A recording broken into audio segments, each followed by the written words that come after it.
The United Arab Emirates, also known as the Emirates, is a country in Western Asia located in the Middle East.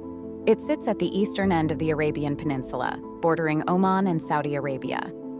An interesting question arises as to why this country is called a union. In terms of governance, the United Arab Emirates is indeed a federation. This nation is a monarchy, but it is an elective monarchy, meaning the ruler is elected rather than inheriting the position. In the Emirates, there are 7 rulers known as emirs.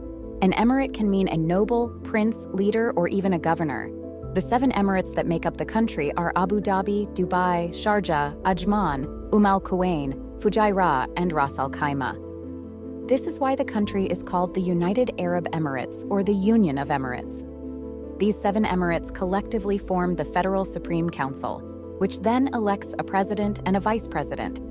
However, in practice, the ruler of Abu Dhabi serves as the president, while the ruler of Dubai acts as the vice president and also the prime minister. The emirs govern a population of about 9.97 million in the United Arab Emirates. Speaking of the population, an interesting fact about the Emirates is that the majority of those residing in the country are foreign nationals, approximately 88%, while Emirati citizens make up only about 12%. This imbalance is due to very high migration rates, among the highest in the world. However long immigrants live in the Emirates, citizenship remains very difficult to obtain. Apart from through marriage, citizenship is only granted under very special circumstances. Immigrants who choose to live and work there are regulated under strict visa rules. The government also controls the labor supply to match demand. This policy is in place to keep unemployment rates in the Emirates very low, less than 3%. Despite having a very small native population, when we talk about the position of the UAE in the Middle East, the United Arab Emirates ranks at the top. This ranking is based on leadership, economic influence, political influence, strong international alliances, and a powerful military. The transformation of the UAE into a major power in the Middle East began with the discovery of oil in the 20th century. The United Arab Emirates evolved from a nomadic Bedouin tribe to one of the richest countries in the world in just about 50 years. The UAE's dominance in oil supply continues to this day. In terms of oil exports, the United Arab Emirates ranks 3rd after Saudi Arabia and Iraq. This is why the UAE transformed from a small, arid, and barren country in the Persian Gulf region into a wealthy nation with a high economic level. But if we look back at its history before becoming one of the largest oil producers in the Middle East and the world, the UAE was a region where the pearl industry thrived, providing income and employment for people in the Persian Gulf. The Emirates exported pearls to India and South Asian countries. World War I caused this industry to decline, along with the advent of cultured pearls, which eliminated the traditional pearl trade in the Emirates. As mentioned earlier, the oil industry saved the United Arab Emirates from recession. Since its independence in 1971, the economy of the United Arab Emirates has grown almost 231 times. Non-oil trade has also increased about 28 times from 1981 to the present. It's the oil industry that has led to the Emirates boasting a line of tall skyscrapers. The Emirates has also evolved from relying on the production and export of oil to earning foreign exchange from the non-oil sector, namely tourism, which is also one of the country's largest sources of foreign exchange.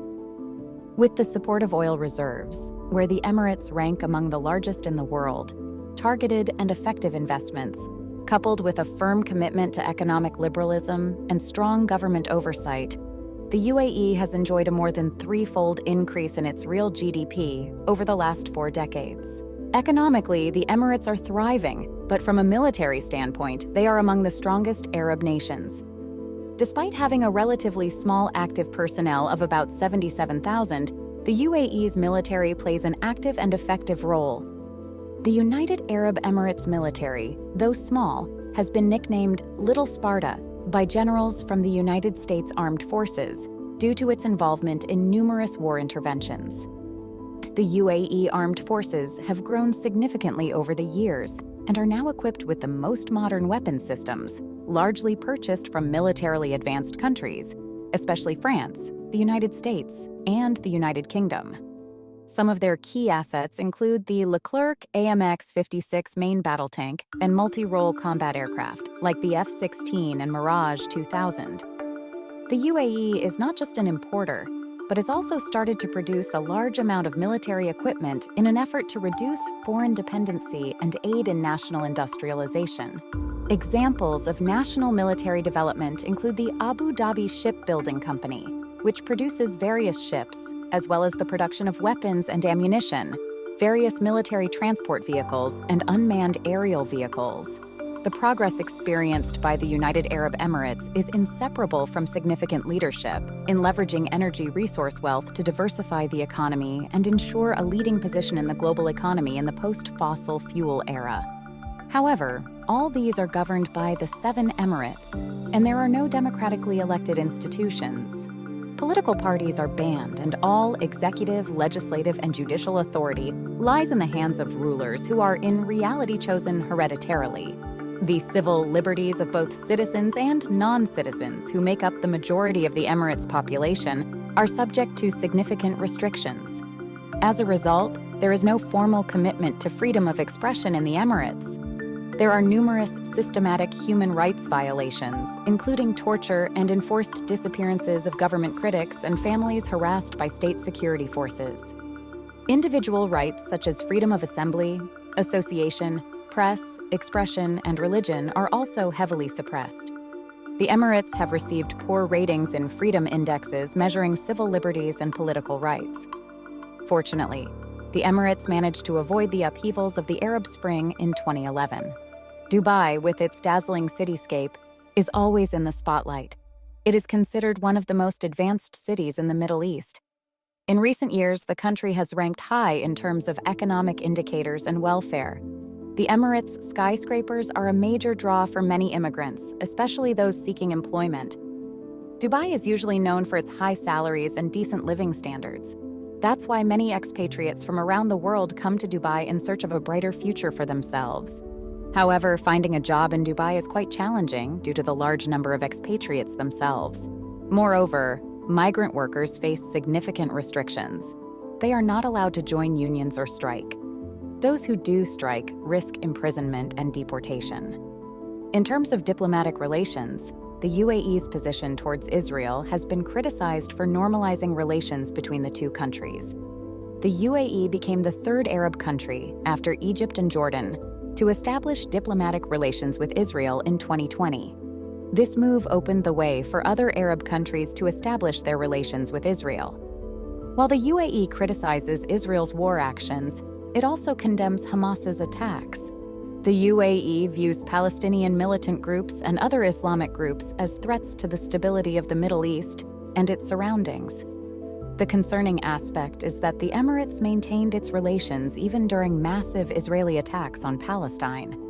The Emirates even rejected a proposal to cut diplomatic and economic ties with Israel during a special joint summit of the Arab League and the Organization of Islamic Cooperation, OIC, held in Riyadh on November 11, 2023. Before the official establishment of these relations, the Emirates did not allow Israeli citizens or those suspected of being Israeli citizens to enter, except for transit purposes. There were no direct flights between Israel and the UAE, so all flights had to stop in a neutral third country, such as Jordan. Beyond its relationship with Israel, the UAE has chosen to align itself as a local ally of the United States amidst the involvement of 3 external powers, the United States, China, and Russia, in the Middle East's major power competition. Historically, the Emirates have been a loyal ally of the U.S., providing security guarantees in exchange for oil. However, over the last decade, starting with President Obama's tenure, the U.S. has gradually disengaged from the Middle East. This vacuum was exploited by Russia, which established trade relations with the Emirates. Within a few years, the Emirates became one of Russia's largest trading partners in the Middle East.